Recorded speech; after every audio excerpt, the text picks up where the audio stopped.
everyone, and welcome to Sunday Night Dead. Matthew Slozer here from Autoimmune Paranormal in beautiful Winston-Salem, North Carolina.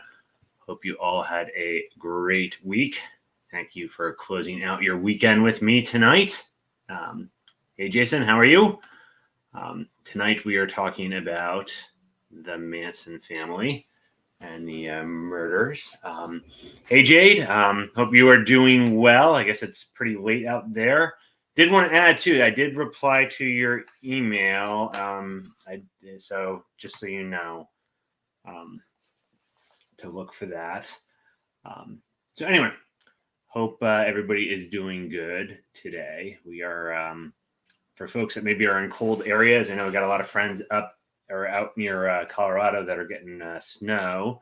Spring is definitely coming. We're going to be 80 here tomorrow, so it's not going to last. It's going to drop again, but it is coming. Hello, Dusty, now that I know who you are, and Sylvia and Stefan. Glad to have you guys all with me tonight. It's got actually a good crowd tonight, so this is good. Good topic, and I want to say that I'm going to cover it in a little bit of a different way. Hi, Troublesome. Just laughing at something Dusty put on there. But I'm going to say, before I start getting into the Manson stuff, there was a really good documentary I watched that was called The Final Word. It's definitely worth, Rob Zombie narrates it. It's definitely worth watching. Obviously everything I talk about tonight's not all from that, but there is the common, I guess, kind of Helter Skelter theory around the Mansons. And then that documentary put forth a different theory that I feel is certainly a lot better, or it makes more sense. So I'm going to kind of cover both, but I'm probably going to emphasize a little more this theory that was in the Final Word part of it. Sylvia says that she is happy that was excited about it getting to 50. Well, I'm just doing this as to give everybody a ray of hope that spring is coming. We got the flowers are starting to pop here. Some of the blooming trees. Generally here, this part of North Carolina, Valentine's Day tends to be like the point that even we can still get snow. I mean, we get snow and ice and stuff into March and things, but typically after Valentine's Day, it's pretty much you can tell spring is well on its way. All right. So we got people ready to go into the Manson family. So first of all, I want to say in doing some of these subjects, last week when I did Q and the whole QAnon thing, I was very much about, you guys are all adults. You guys can make your own conclusions. So I'll still do that. But I will say that one theory or one conclusion I come from when I look into, particularly when I'm researching some of these shows that are going to be about some of the serial killers and some of the more crime things is, and this isn't to absolve responsibility for any of these folks that do these things, but it's clear to me as you were starting to research these things that a society that doesn't take care of their kids creates monsters. And I'm going to kick this off with kind of his background. And again, this doesn't excuse anything, but this guy was pretty much destined to be pretty freaking messed up when you start getting into his childhood and some of his things. So first of all, he was the son of a teenage, she was 15 or 16 when she had him. She was an alcoholic. When he was young, she hung out a lot with her brother and would do a lot of drink. Actually, she got married either right after he was born or when she was pregnant, got married to someone who wasn't the father. And she was consistently just leaving Charles with different people and going off to go out drinking. And so eventually the husband divorced her. And eventually she got arrested for assault, robbery, and I don't think she got arrested for prostitution, but there was prostitution in there as well. So at this time, he got moved then and was staying with an aunt, I believe in West Virginia, that was very, very religious. Stayed there for a while. Mom gets released from prison. goes back to live with mom. Doesn't take long before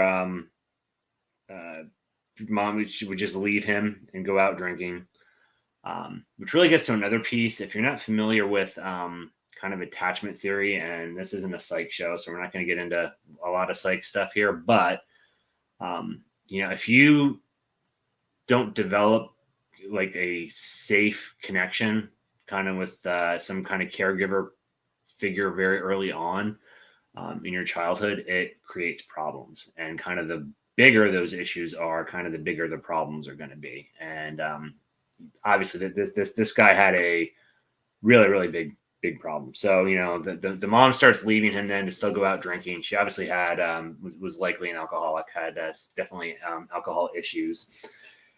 And so he sets his school on fire at age 9. By the age of 13, he's placed in a boys' home that is very strict, has lots of beatings. Kind of reminds me a little bit of the Albert Fish story, which we covered a while ago, a serial killer that was in an orphanage that was beaten regularly. He runs away from that home, gets back with his mom, who doesn't hang on to him very long, turns around and takes him and drops him off right back at that institution. So again, if he already had kind of rejection issues, now his mom turned around and dumps him back off at the institution where he's getting beat. Runs away from there. This is going to be a consistent theme too. He runs away from all these institutions. He runs away, robs a grocery store. I think he's like around 15 at this time. Actually tries just living off that money. Trying to get odd jobs and doing some different. I think he's tried starting doing things kind of legitimate, but it wasn't long before he was kind of robbing and trying to keep himself afloat by doing just kind of small criminal things. And then he got sent to, and I totally forgot about this place. I remember as a kid, used to see like stamps for this place and stuff. He got sent to Boys Town in Nebraska. And he was only there for like 2 weeks, and he runs away with another guy named Blackie Nielsen. And they committed several armed robberies, stole a car, ended up with Blackie's, I believe it was his uncle, who was a career criminal, and he kind of takes them under his wing. And so takes him under his wing and starts using him or starts kind of using them as kind of criminal apprentices. And that goes on for a little while, but it wasn't too long before he gets arrested and he gets sent to a different reform school now. And now at this reform school, he gets repeatedly beaten and repeatedly raped, with at the very least the guards there turning a blind eye to it all. So he's lots of bad stuff happening in this school. Reform school. So eventually he gets out, but again, beaten, had all kinds of bad stuff happen here. Gets married, starts actually pimping out, I believe, his wife, and he picks up a couple other women. This will be this thing. He kind of has this troublesome mess about it. If I was going to talk about it, kind of how he had this kind of effect over women. It is very interesting. He, for all the things that happened, he wasn't a dumb guy, and he certainly could read people and manipulate them very, very easily. And so he starts doing all this. He gets arrested again, ends up in prison out in LA, where he meets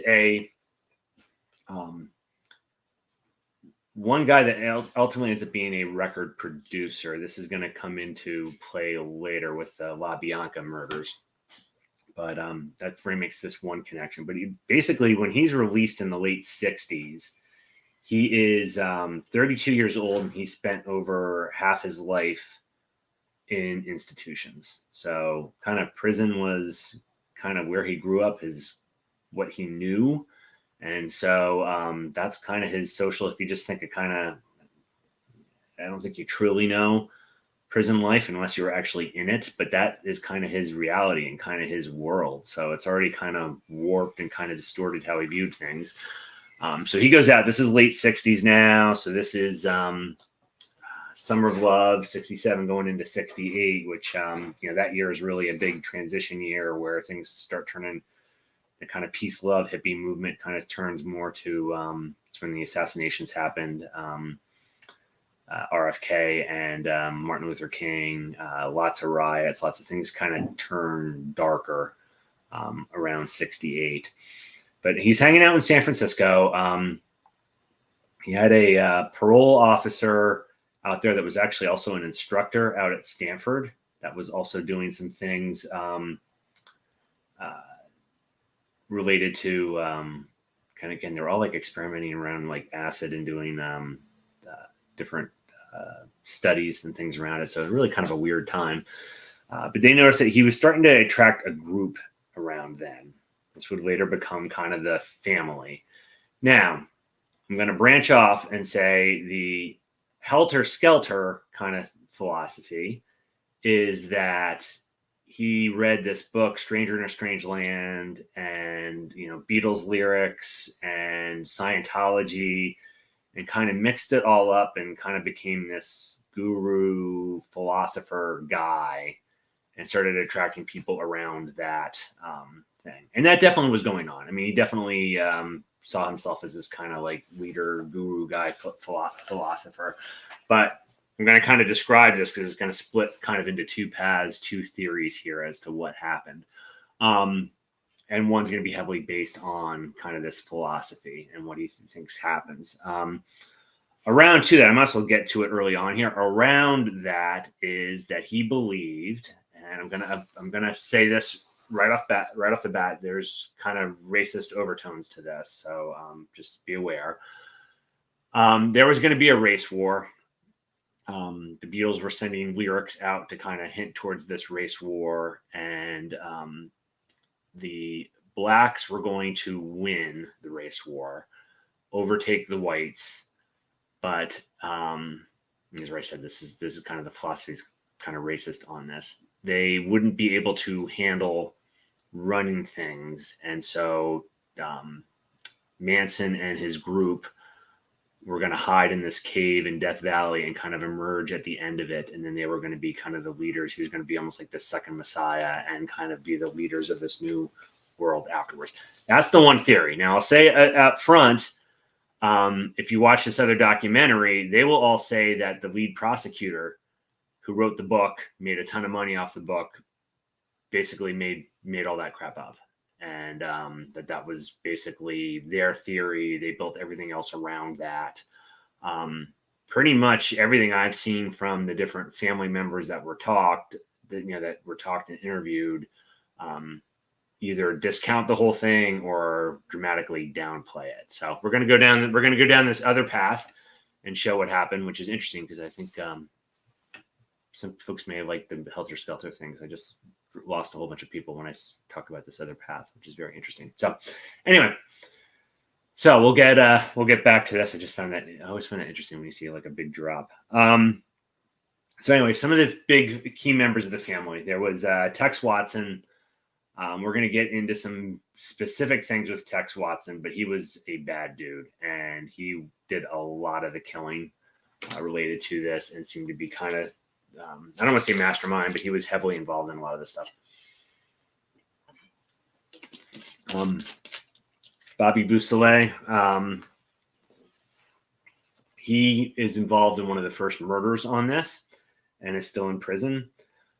Squeaky Fromme was one of the first people that was brought into the group, along with somebody they're called, I think I forget her name. They called her Mother Mary. We actually also had a child with. Squeaky Fromme and Mother Mary were one of the two very early on in this. And she will ultimately go on to try to assassinate Gerald Ford in the mid-70s, which is another interesting thing. Hopefully we have enough time to get into this. Is after Manson and a lot of the family involved in the murders are locked up, his group continues to do a whole bunch of stuff in the early to mid 70s and still kill a bunch of other people. So yeah, there's a lot of other things in here. Now the three main women, they all had really bad stuff in their backgrounds that again can kind of lead to maybe this is why they were easily manipulated. Susan Atkins was kind of considered the at least what was described, kind of the most vicious of the three. And if you see all the pictures, usually the way I'm going to do these, it's kind of left to right, usually how you see them lined out. What happened with her was her mom died of cancer when she was a teenager. And then after that happened, it seems like the family kind of fell apart a little bit. And I apologize because it's just me on here and I'm kind of going quick. I want to make sure I'm not missing something significant in the chat room. So if you just bear with me a second here, make sure I'm not missing anything. No. Okay, cool. So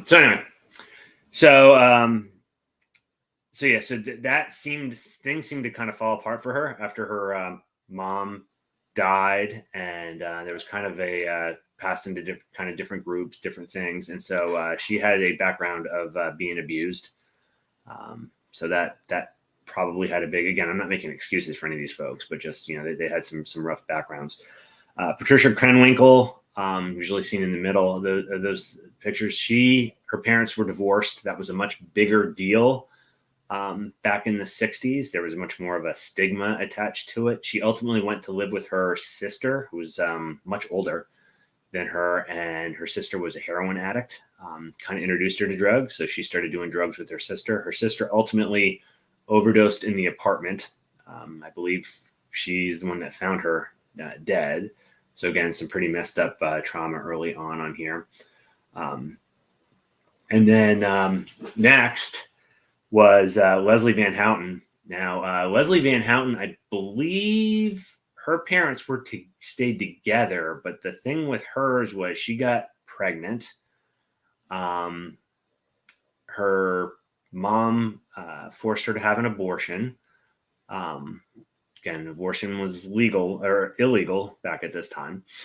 And they buried the baby in the backyard. And some of the other things that we heard was she was very, very cruel to her, both from like a guilt standpoint over this and also over the whole handling how the baby and the abortion and everything was handled. So those are kind of the traumatic things from the three of them. And then another major player in this is going to be Linda Kasabian, who was also involved in the murders, but you won't see her in the three kind of going down the hallways and all the jail stuff, which I'm going to say, this was a story when I was a kid. They'd tell all kinds of, this is just one of these like, almost like Bloody Mary. These would be one of these like stories that like scare everybody. I mean, this was all, I think I must have been pretty young when the movie came out.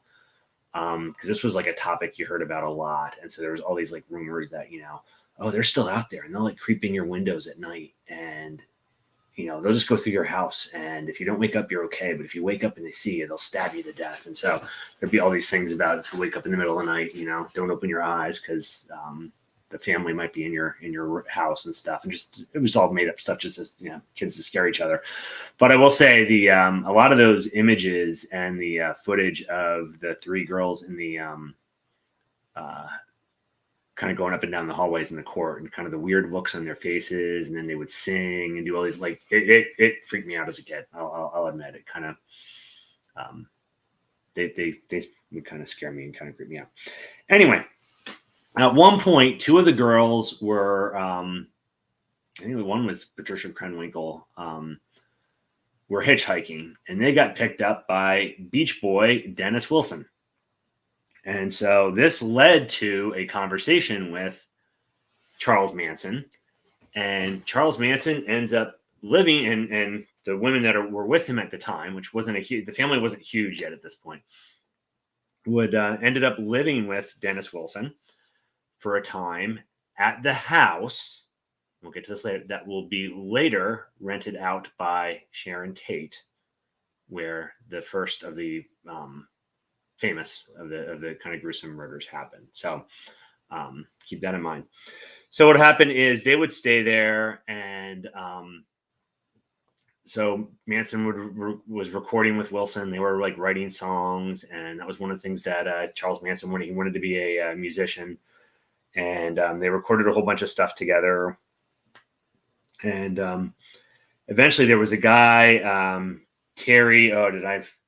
If I forgot to write down this guy's name, it was Terry Milker. Shoot. I'm just looking really quick to see if I can find his name again. It's like Terry Melkin. I'm sorry if I get that guy his name wrong now. But anyway, he was involved in the house as well.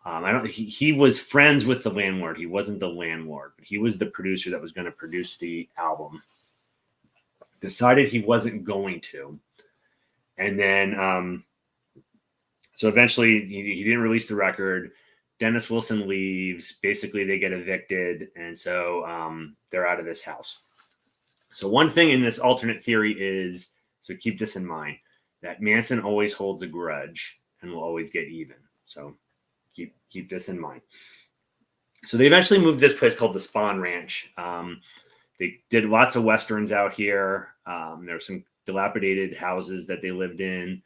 And the guy that owned it was a 80-year-old guy, mostly blind. Manson had, particularly I think it was Squeaky Frome, became the caretaker that she'd kind of help him around the house and stuff and keep him going. I'm just kind of looking at what is going on in the chat as well. Okay. Anyway, so this went on, and Terry Melkin was the guy's name.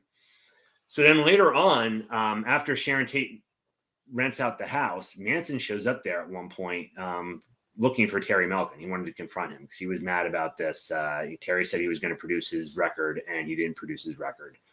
And so, and there were some comments from Sharon as like, who is that creepy looking guy? And but there's also another theory around this that actually they were buying drugs from Manson, which obviously they wouldn't advertise. And that's just, if you know the story, most of them end up dead anyway. So it's just interesting. It's always like that messing his game up by throwing all the numbers in there. Anyway, so the next thing that happens is Tex Watson, bad guy, and you're going to see this right off the bat. So he is doing a drug deal. And the one person he gets in contact with is a guy named Bernard Crow, who is tied in with the Black Panthers. And now Tex, when he meets him with Tex's girlfriend, did this side arrangement between two drug dealers where basically he was just going to take the money from both of them and, basically rob them both. They might have gotten some amount of drugs and things, but basically it was going to rip both these guys off and play them off against each other. So what happens is Bernard Crow, well, first of all, Tex introduces himself to Bernard. This will be important, as Charles or Charlie. Okay, so he doesn't say he's Tex, he's Charlie. Goes to do the deal with Bernard. Bernard Crow says, I don't know you, so before you leave, you need to leave your girlfriend with me as collateral. So Tex is like, okay.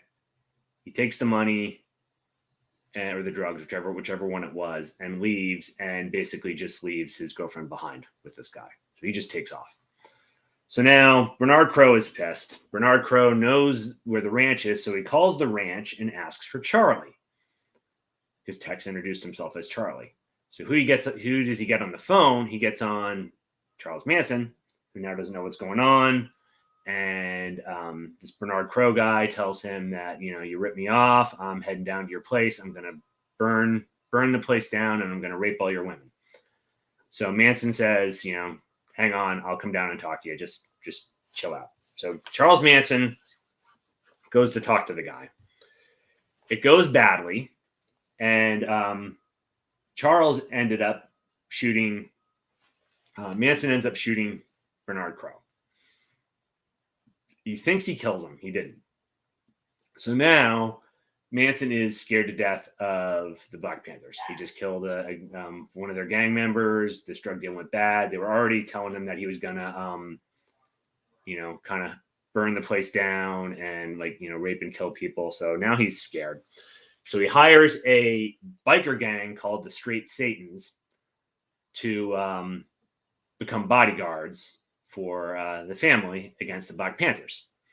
So now while this is going on, they give, I think it was Bobby Beausoleil, money to go buy mescaline from a guy who was actually a music teacher and a PhD student named Gary Hinman. So Gary Hinman sells mescaline to Bobby Bousselet, who gives it to the drug deal, to the biker gang, the Straight Satans, who then, like the next day or two, come back, and they probably just wanted to rip everybody off. Came back and said those drugs were really bad. Those drugs were bad. You ripped us off. We want our money back.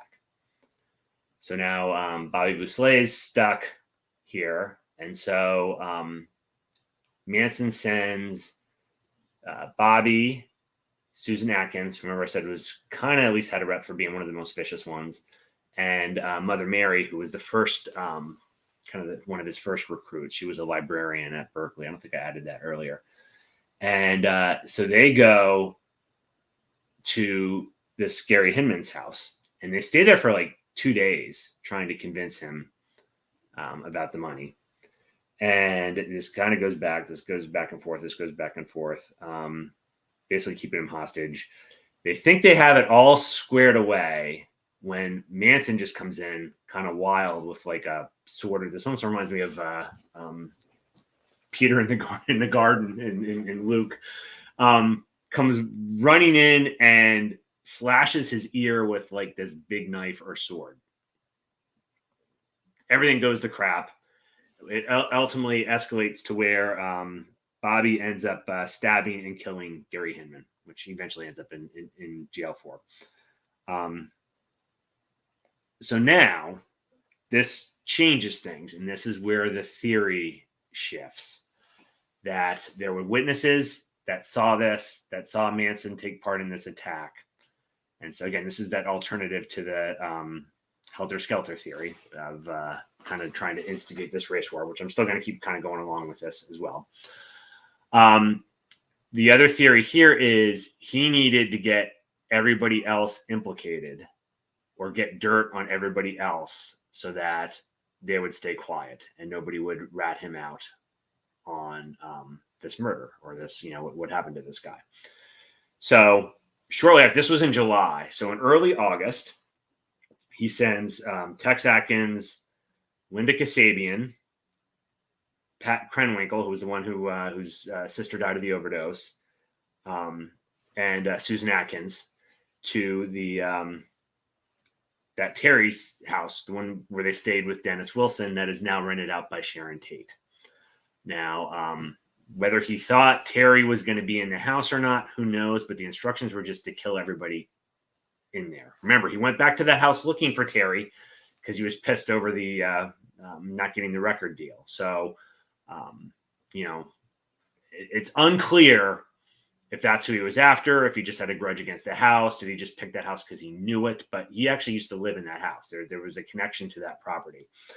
So they go there, and most of you guys probably know the story here, but the first guy was actually visiting, I believe, the caretaker. He was in a car. I believe that was Stephen Parent, and they get him in his car and they kill him. I believe they shot him. Everybody ends up getting basically really, really mangled in this. I mean, they did a number on all the bodies, but he was shot. And then they go into True Search I had about Once Upon a Time. Actually, I have not seen that movie yet, but after doing this research now, I want to see it because I'm kind of curious which way they went with all this as well, because it was interesting seeing some of these different theories as to what the motivations were on some of this stuff. Anyway, so they go inside. Two of the people, Abigail Folger, who was heiress to the coffee company, the Coffee Fortune, and I believe one of the other people left, tried to run out. So they were actually killed out in the yard by them. Jay Sebring, who was a hairdresser, and Sharon Tate, they actually had ropes around both of their necks and like over a beam, and were killed again. All of them were really chopped up pretty bad, stabbed pretty bad. Sharon Tate was 8.5 months pregnant, and I believe they believe she was the last one to get murdered in the house. But 5, including her baby, or not including, so it would be 6, including her baby, were murdered in that house. They then wrote with blood on I believe it was the front door pigs. And I believe it was Susan Atkins that did it with Sharon Tate's blood, which again goes into the kind of the main theory that was in the Helter Skelter, but that this was trying to set up this whole race war Black Panther thing. I believe there was actually even a claim that there was some symbols. I forget if it was this one or the next murder that was painted in blood to try to tie them to the Black Panthers, which this alternate theory is they were trying to not do the race war. They were trying to get the police on top of the Black Panthers so that if the police cracked down on the Black Panthers, they didn't have to worry about Black Panthers coming after. He didn't have to worry about the Black Panthers coming after him to for revenge for this drug deal or him shooting the one drug dealer. So anyway, so as we keep going on this. Then the next night, so there were two other people there that weren't involved, Leslie Van Houten, who we already mentioned, and Clem Grogan. So they went with, in addition to the four that did the previous murder, along with Charles Manson, to the La Biancas, who were, they owned a grocery store, and maybe it was even a grocery store chain. But the interesting thing here is, the house next door, they lived next door to that other record producer that I mentioned. And I apologize, I'm drawing a blank on the guy's name that Manson met in prison. And they, at one point, had the cops called on them by the La Biancas and had to leave the property. I guess they were making noise or something was going on when they were visiting this other guy. And so the police came and, kicked them out. So remember what I said, that this other thing of, Manson's got a long memory and kind of holds grudges.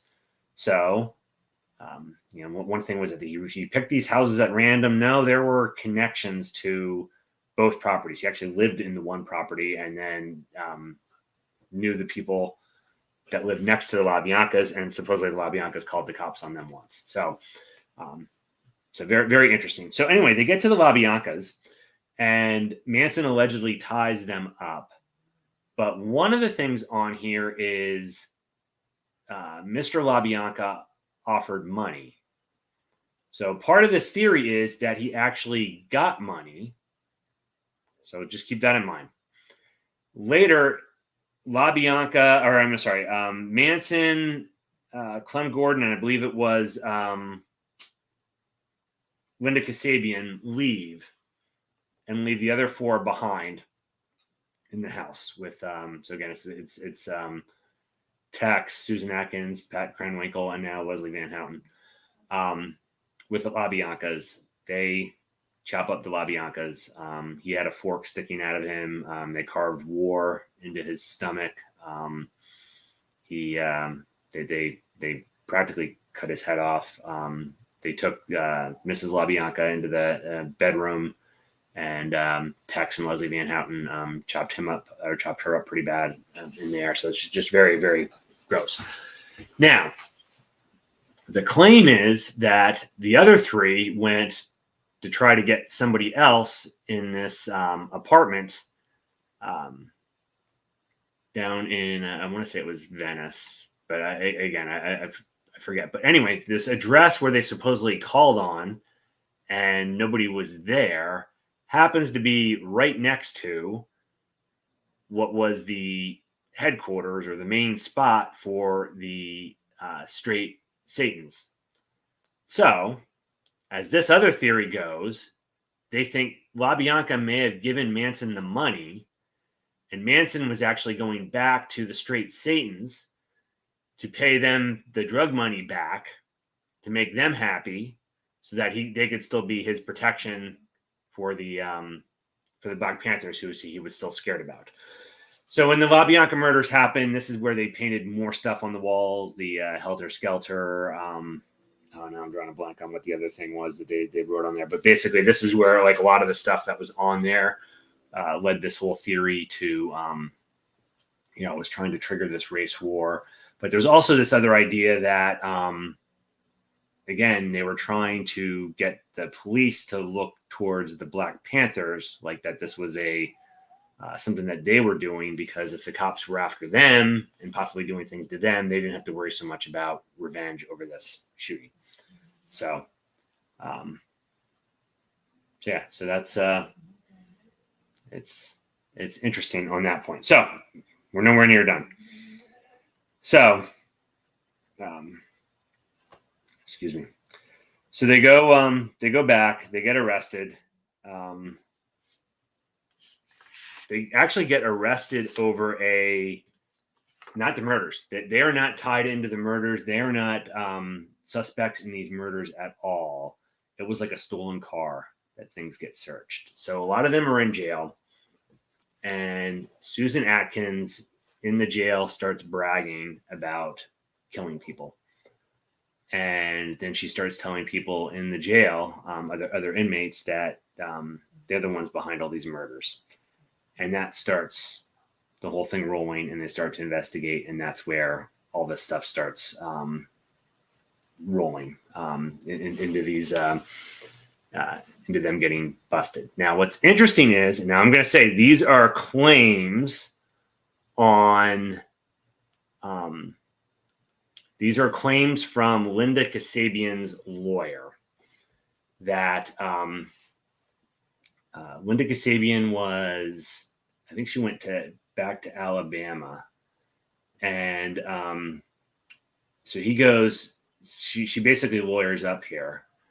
And so he kind of tells her what to do and kind of what to say and all these things. And basically, now whether these were threats or not, because there's going to be some pretty nasty things that Manson's followers do on top of what the nasty things that have already been done. But this lawyer claims that they were sending messages to Susan Atkins as well to kind of like mess her up. And these were things along the lines of, whether it was the lawyer doing this or the family members, that she was originally going to get some level of immunity for testifying against the others. And these notes were basically threats against the, I believe she had a child, and that something bad was going to happen to the child if she spoke.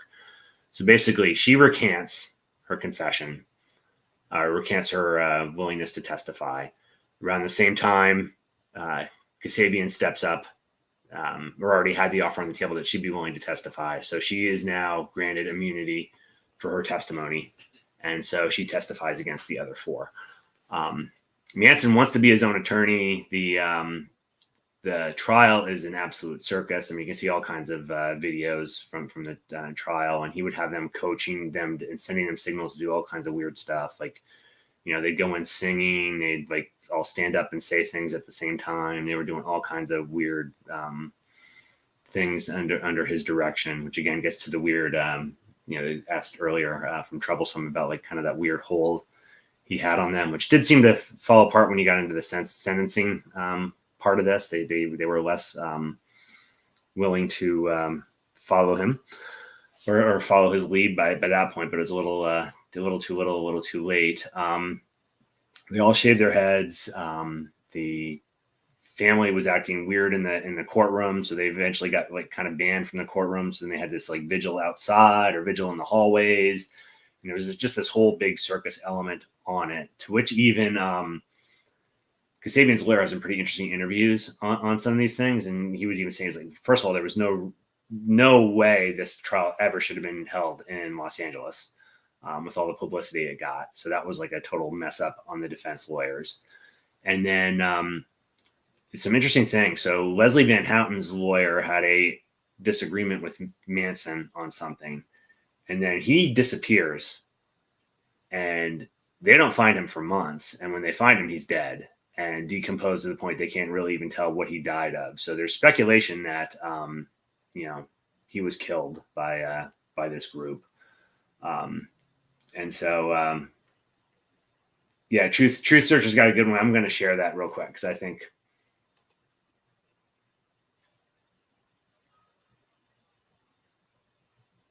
I would agree there. And I do believe, sadly, I think, I'm not doing this whole, drugs are bad, but I think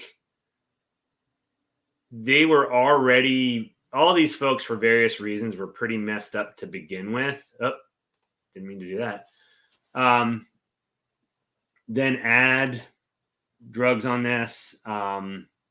Add, a lot of they were even saying, I don't even know how they got it to them. I don't know how it all worked, but there was even some reports there that they were the girls. He was having the girls taking like drugs before they'd even go into the courtroom and stuff. Again, I don't know. I guess it was easier to do then. I don't know, but at least that was some of the claims here. But some very weird stuff going in there.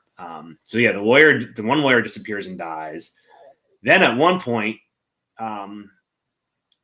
again, and this lawyer said like why this didn't get thrown out at this point. Nixon, for some reason, makes a public statement before it ever even gets done that they're obviously all guilty, which then gets into the newspaper. I think Manson's the one that got the paper and he holds it up. So the whole trial is a total sideshow. Probably, shouldn't have been in Los Angeles. Probably should have got, if they had anyone remotely competent, probably should have got thrown out. Although, probably a good thing it didn't, because they did it. So, I mean, it's not, I certainly don't want, not guilty people to, get off. But there was definitely lots of flaws in this whole system and in the whole trial thing, which that could be its own show, the trial itself, which I didn't know how long this was going to take, the conversation. So I didn't go down that path too far. But there's some other pieces here too. So there was a stuntman on the set on the Spawn Ranch that really didn't like them either, and we're trying to get rid of them. And another member of the family, and I gotta find her name if I can find it now, was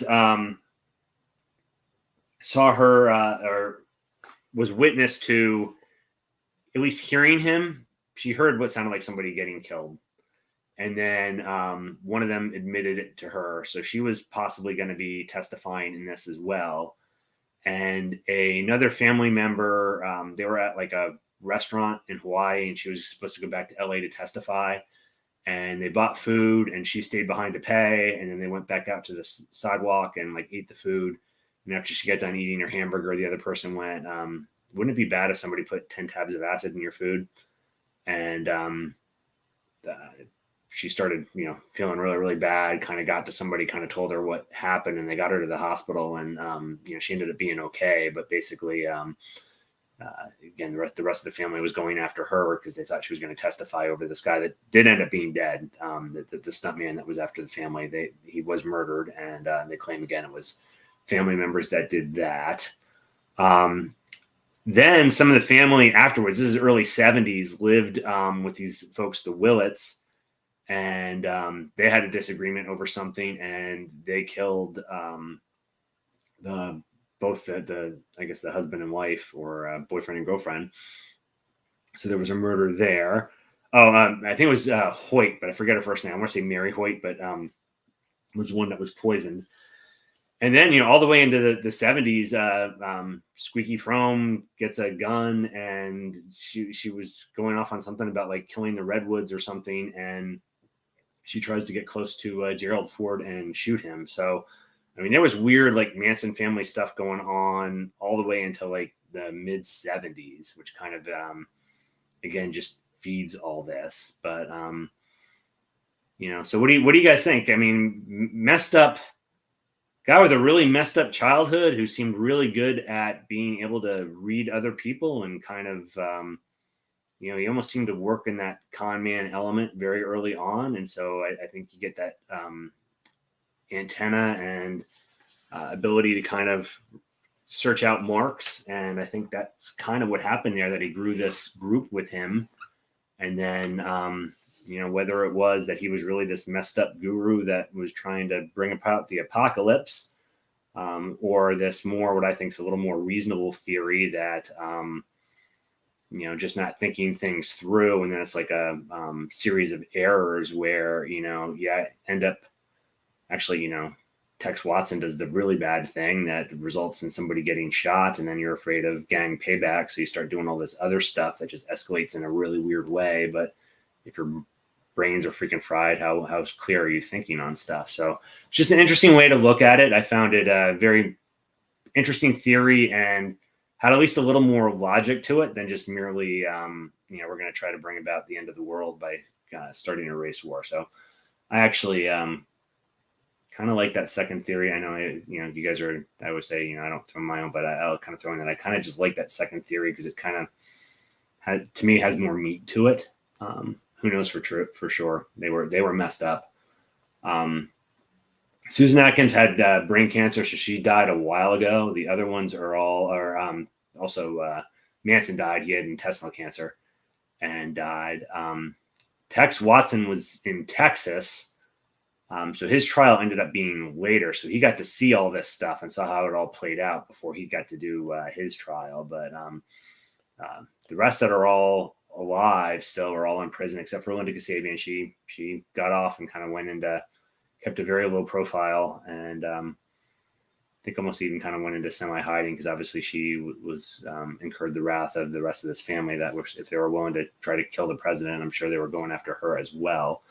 But yeah, it's crazy stuff. All right, Dusty was asking, who was tripping when they came to his house to kill? You got to tell me which was which. I don't know who you're talking about. Who going to whose house to kill whom?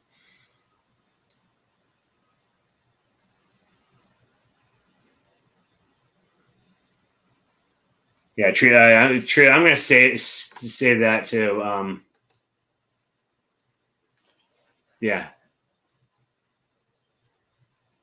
I think that's, he was a loner, but he was used to prison. They said that too, in some of the stuff I'm reading, that other people would get out for good behavior and stuff. He just didn't give a crap. He just, I think he was so used to it. It just was like home. So I'm not saying he liked it, but it was just, he was used to it. And so it just was what it was. And so, very, very interesting. But, yeah, it was a weird, strange guy. Troublesome, which Crowley? Alistair, no. Yeah, Alistair is long gone by then, if that's what you're talking about. I'm not sure if that's the right Crowley you're talking about.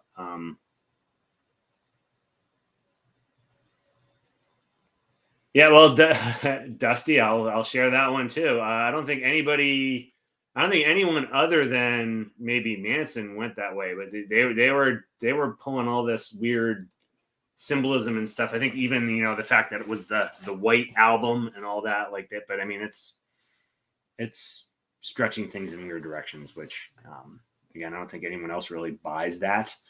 But if you believe what the different family members say after they were like interviewed and stuff, they weren't believing it either. This was kind of a theory cooked up by, and supposedly I'm drawing a blank on his name now, that the prosecutor had this book deal already lined up. And so there's some theories that they kind of cooked up something that would make a cool story. And these people were too far gone and too messed up to, they were easily manipulated into this as well. And so it just made a good kind of, again, somebody mentioned P.T. Barnum. It sounds like there was a little bit of P.T. Barnum in the prosecutor as well on this. So, and honestly, that other story makes a better movie, makes a creepier story than, I'm trying to cover up for a drug deal and I don't want like a gang to come back and kill me. So anyway. Oh, the stomach, I didn't come across a whole lot of, but I didn't see the Hollywood one. I don't know how much of that is embellished and how much is real. I got to go back and see that Once Upon a Time in Hollywood. But I didn't see a lot of info on how the stuntman was killed, just that people heard him screaming. And so, yeah, so I don't know.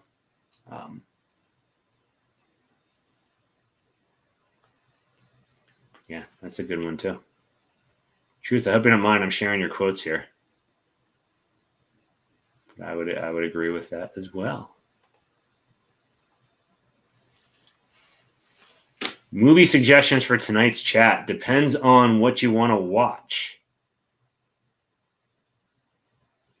I can always come up with movie suggestions, but depends what you're interested in. I would say if you want to see it, and I covered a lot. I covered a lot of, like I said, I thought this theory, as I was going through and researching it, I thought this theory was pretty cool, and I thought it was pretty well done. The final word, again, just to give credit where credit's due, documentary. A lot of this alternate theory came from watching that on this, so that would be worth watching. I definitely want to watch Once Upon a Time in Hollywood. I did not get a chance to see that yet,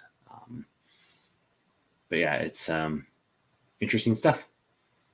Any last things from the chat? If not, we will go on until I won't tell you what's next week yet because I haven't decided. I've got a couple topics I've been researching, but I haven't really liked.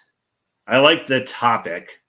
When I've done the research for them, I haven't liked the content to say, oh, wow, there's not enough to, I think would make a cool show. So I'm going to go ahead and maybe do another still, because I have a list, just so you guys know, I have a list of maybe about like 240 show topics, and that's not including the live ones we do, the investigations or like Nancy Matz, or we're going to have